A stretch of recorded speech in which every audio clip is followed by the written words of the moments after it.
Hi, Sarah. Hi. How are you doing today? I'm okay. I'm glad to be here. Yeah, I Yeah. feel like we've been seeing each other a while now, so I know. getting in the swing of things. Yeah, it was definitely time for me to come back, I feel like. Good. So how's this week been for you? Um, it's been kind of difficult. I have a lot of events this week, and um, I've been working like really long hours, and over the past weekend had to work really late, and I'm just like feeling overwhelmed. Um, there's two big events in particular that just require a lot of networking from me and talking, and like I've told you before, those can be really stressful. And I also have a big meeting. It's similar to the ones that we've talked about, like those big weekly meetings, but I just have a lot more content I need to share with everybody. And since there are so many events, I'm kind of delegating everything that needs to happen throughout those. So I feel like I've just been anxious thinking about the events and the meeting throughout the week, that I'm like, I know I'm actively making myself more anxious, but I just want them to be over with. And yeah, thinking about them has just been like a huge source of anxiety for me. And not getting a lot of sleep and still having to work really late hours has been like, I don't think supportive to my anxiety, because when I don't sleep, then I'm like super anxious. So I was definitely ready to come in today just because I'm having trouble managing everything. So I don't know. Once these events are done, I'm hoping like it subsides a little bit. But I mean, even my boyfriend noticed like I'm just on edge, and I don't like feeling like this. So I'm just in my head about the whole thing. Mm-hmm. So yeah. So this week you've been more on edge than usual. Yes. So I mean, I feel like, I don't know. I guess it depends. As compared to last week, yes, but as compared to like when my boyfriend was gone, it's just different anxiety. It's not like, it just feels different.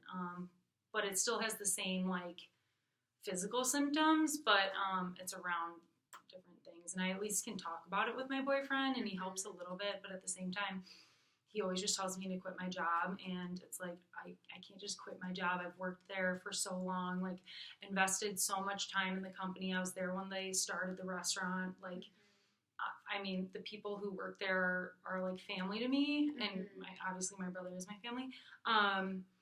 But it's not as simple as just quitting and finding another job. Like, this is a position I had to work for.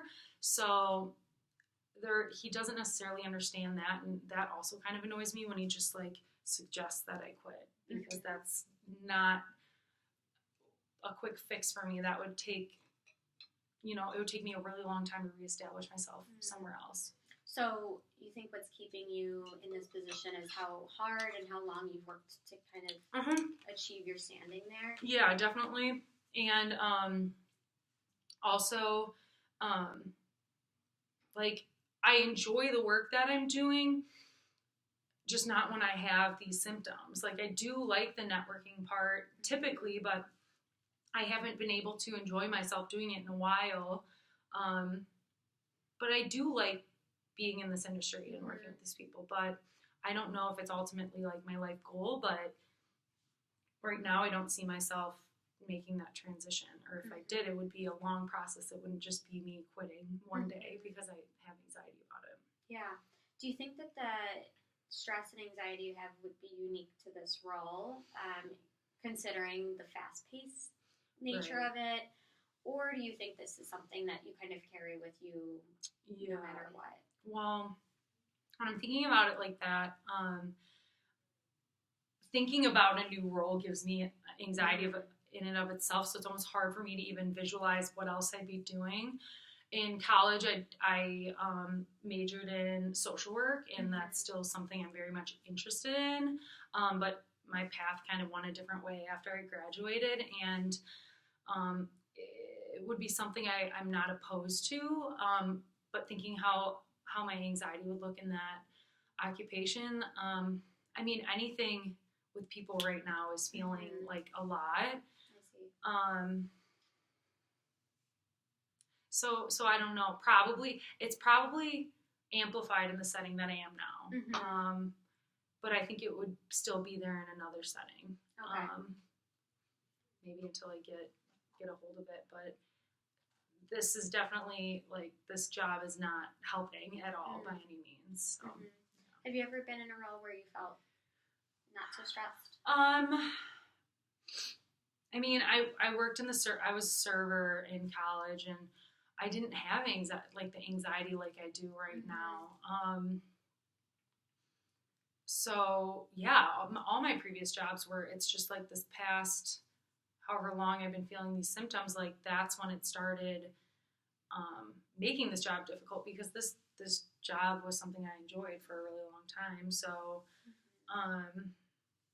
yeah, I really enjoyed serving, especially right now when I'm like managing people and kind of delegating different things. It's gives me anxiety. But I know I could do it if I could get a hold of the symptoms. I just know it doesn't come like after a day, you know. Yeah. So I don't want to give up this occupation yet, but it definitely doesn't help how I'm feeling, if that makes sense. That makes a lot of sense. And I know that you said part of why you kind of are so invested in your job is how long you've been there, how hard you've worked to kind of get to the point where you're at, which is director. That's incredible. But one thing that's kind of interesting is, I'm hearing you say that this job is doing all of these things to your life. You're losing sleep. You're not able to concentrate.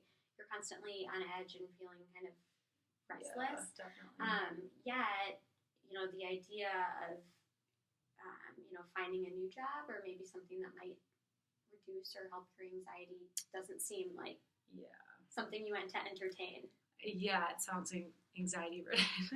Like even going in, but I see what you're saying. It definitely doesn't necessarily make sense that I want to stay in a position that's, making me feel so anxious or amplifying my anxiety. So yeah, I guess I'm just kind of nervous about taking the next steps, and I can't picture what I would necessarily be doing. I mean, if I did decide to go back into social work, like even the thought of going back to school and whatnot is scary. So yeah, I definitely see what you're saying. But back to my boyfriend, it wouldn't be like an overnight process. It would take me a lot of time to get to the point where I felt secure enough to leave this position. So, and I know just from working with clients in the past, anxiety is a very, very real thing in that sometimes it can feel like you don't even have what's on your plate. Right. Like a good hold of that. So going out and looking for another job can feel overwhelming. Yeah, no, it's definitely overwhelming and scary, and like I don't know where to start. But it's definitely something to think about, because my job is not helping how I'm feeling. So have you been trying anything this week to kind of calm those nerves because of the fact that you've been extra on edge? Yeah, so I've had to take some breaks at work and like go find a quiet spot and just like rest, like lay my head down, because I feel like my thoughts are racing and I'm having a hard time concentrating. I've also done what I've told you before, like just kind of checking in with a couple of my friends who understand what I'm going through and know the history with like my mom and the anxieties that I'm experiencing at work. So that always helps. And talking to my boyfriend as well. Depends on where he's at, kind of. Like, if he's having a hard day, he doesn't necessarily understand where I'm coming from or what I'm going through. But if he's, like, feeling good and has had a good day, it's easier for me to, like, tell him what's going on and he understands and can, like, sympathize. But that's not always the case. So, and he's been really busy with work this week, so I think that could be part of it too, is he's so preoccupied. And I know I can't take up all of his time, but there's definitely a difference between, when he's available and like when work is consuming him, and he's got a really challenging job as well. So sometimes he's at work until like 2 a.m. and then he's tired too, and then we're just like fighting about the stupidest things because I have anxiety, he's stressed. So when we're like not, we're both heightened like that, it's not necessarily like conducive to our relationship. But yeah, so I've just been, that wasn't necessarily me coping because he's been so busy this week, but my friends, sleeping's been difficult. I've been trying like the sleeping apps or like relaxation apps. Sometimes they help, a lot of times they don't help. I've also been trying to eat a little bit healthier to see if that helps, like, That's great. yeah, it helps, I don't know. And have you noticed a difference at all?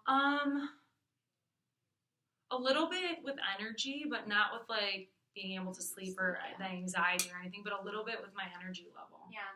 Well, what I'm hearing are awesome things. I mean, that you said kind of stepping away from work, calling your friends, or talking to your boyfriend are 3 things that will usually reduce your anxiety, even if it's just a little bit. That's great.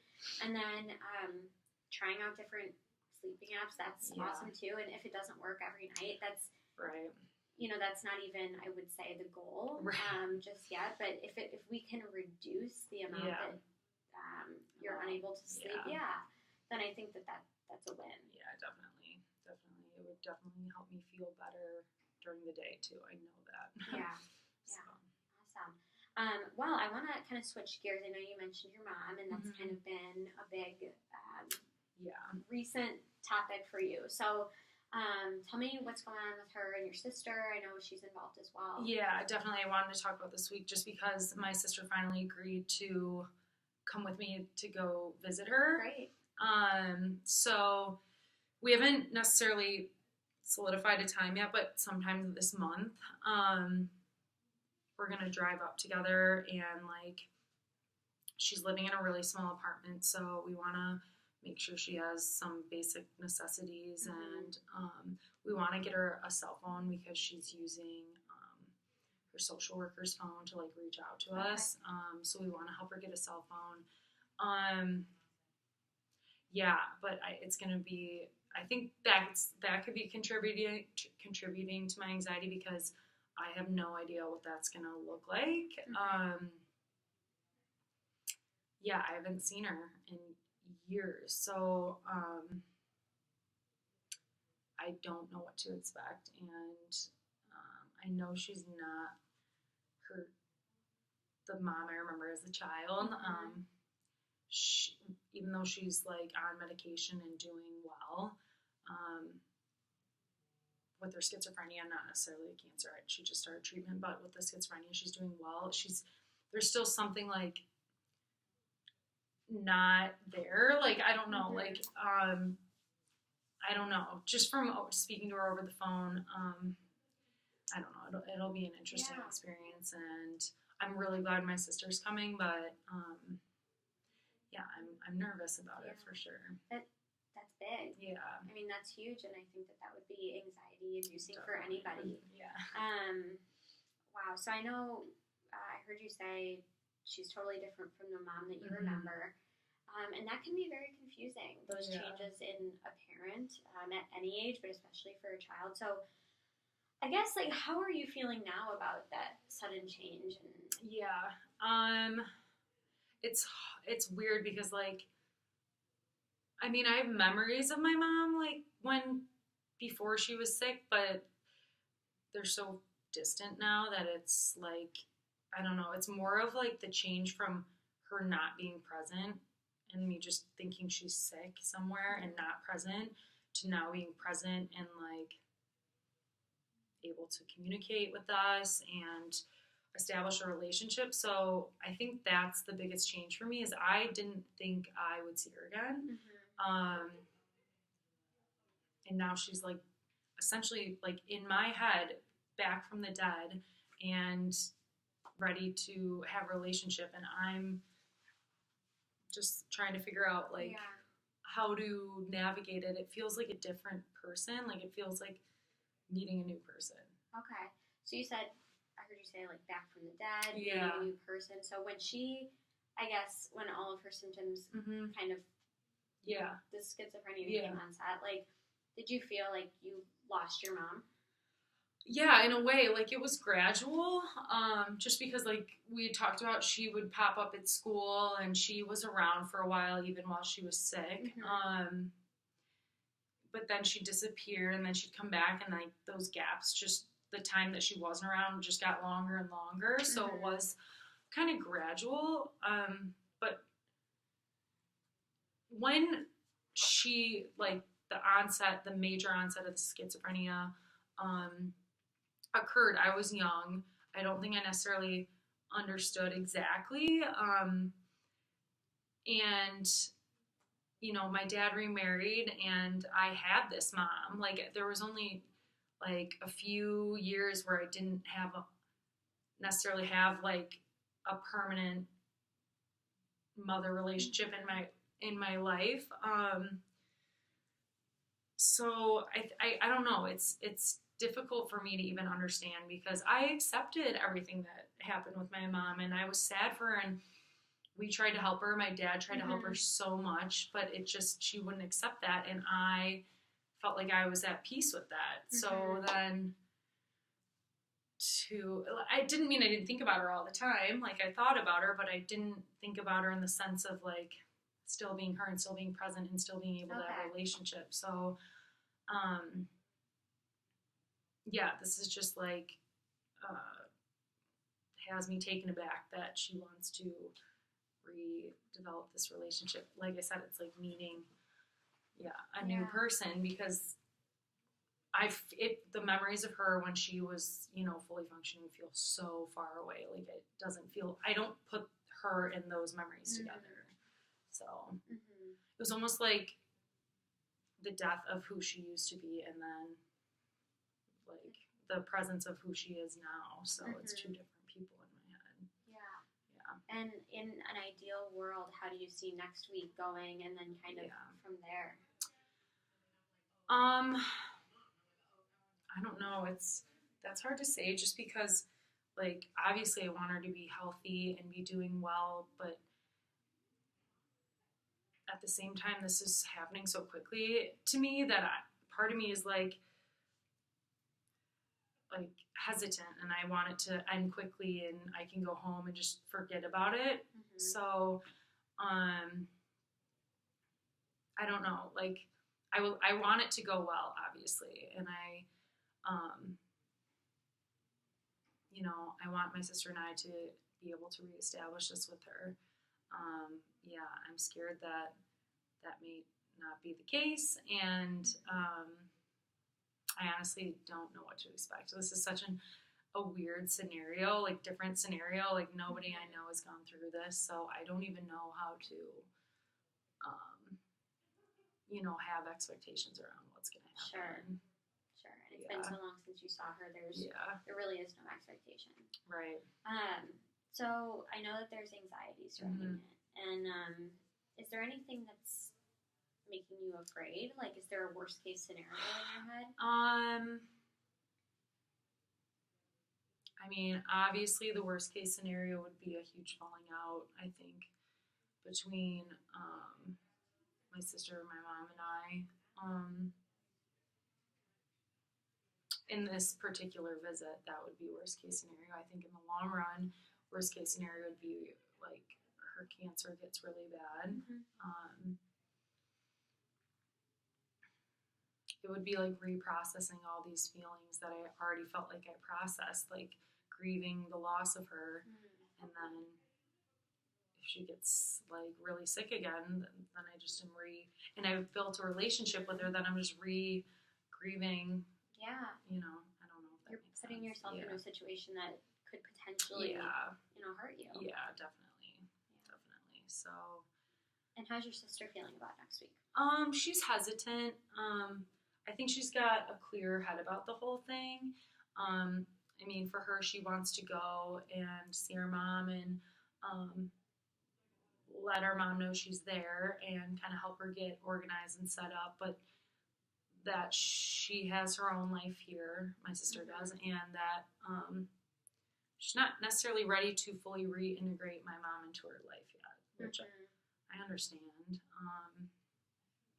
So yeah, she definitely has a clear head about it, but she's also unsure of what's gonna happen. Like, we really don't know. Yeah. So every time we talk to her, it's just like maximum of 10 minutes on the phone. Mhm. So, I don't know what it's gonna be like we're staying in a hotel while she stays at her apartment. But we're gonna be spending 2 full days with her.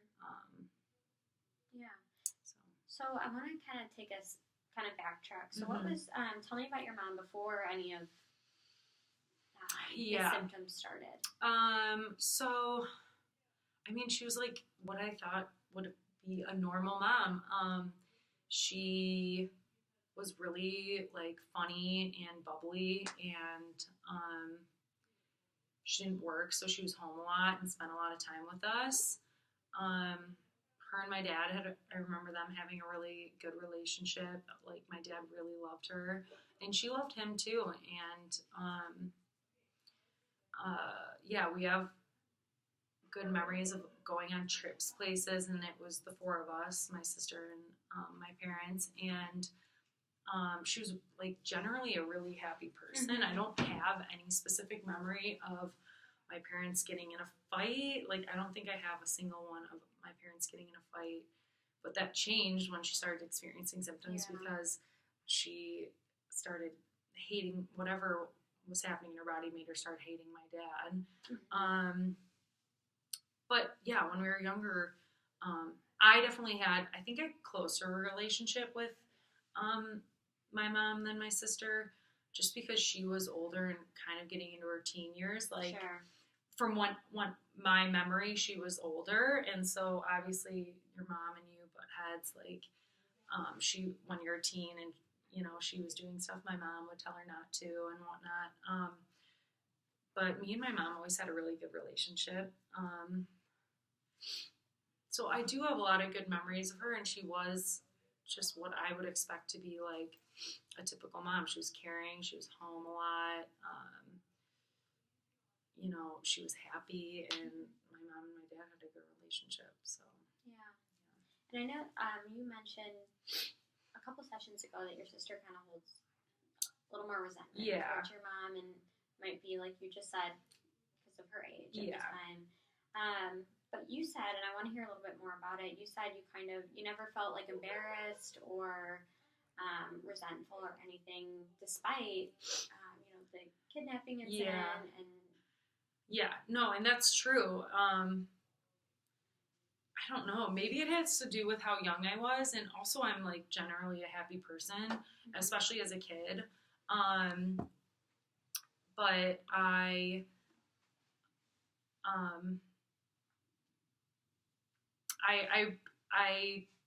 don't know. Like, I just remember feeling scared, so I wasn't angry. I remember seeing my dad after she had kidnapped me, and like obviously we hugged and I was crying and scared, but I don't remember ever feeling angry.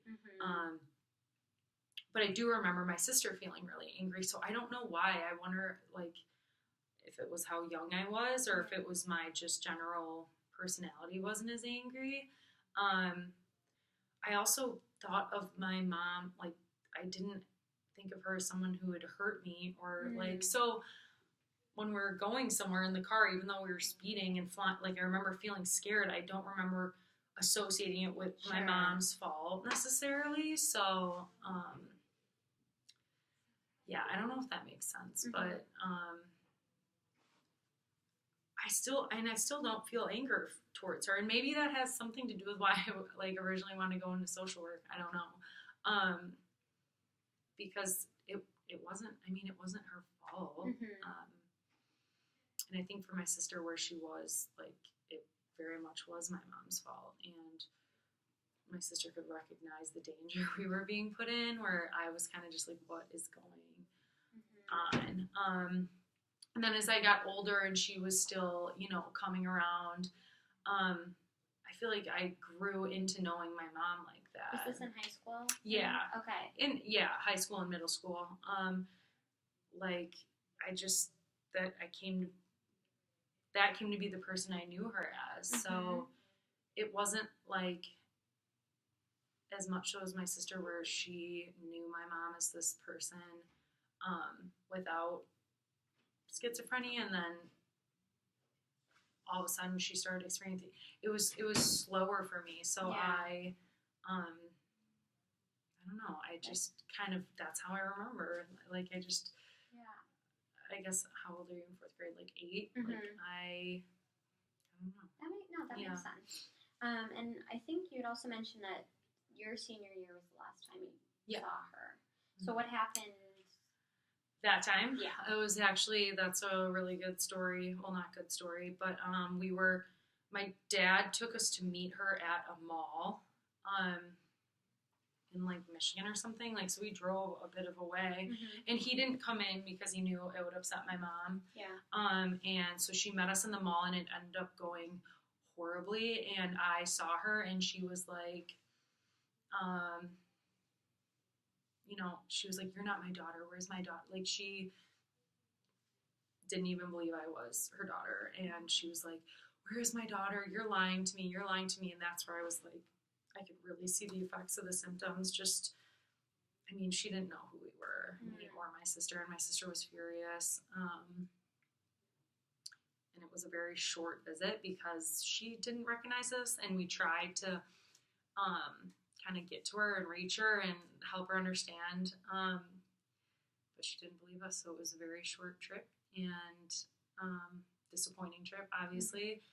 And we came home with, just having tried to see her for like 20 minutes, and then she was done. Was there anything different about this visit? I know you'd been seeing her. Yeah. So it was just less and less frequent. Okay. So like, I'm trying to think what year it was in high school that we kind of stopped seeing her as much. Like junior year, it started fading. Like, she wasn't coming as frequently to like, see if she could like take me home or take me out of school or whatever.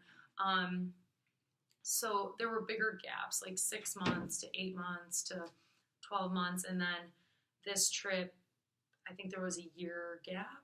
Okay. A year Okay. to 8 months to a year. So it had been the longest period of time we had gone not seeing her.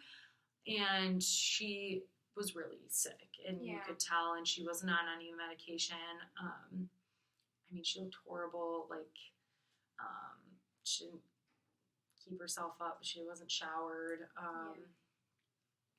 So yeah, it was hard, but yeah. So what was that like for you? Yeah. I mean, like I said, I'd grown to know my mom to be this person, and I accepted it, and I understood it, and I still cared about her, or still care about her. And I think that is probably something to do with her, has to probably sparked my interest initially in social work. Yeah. But like, I understand not being just a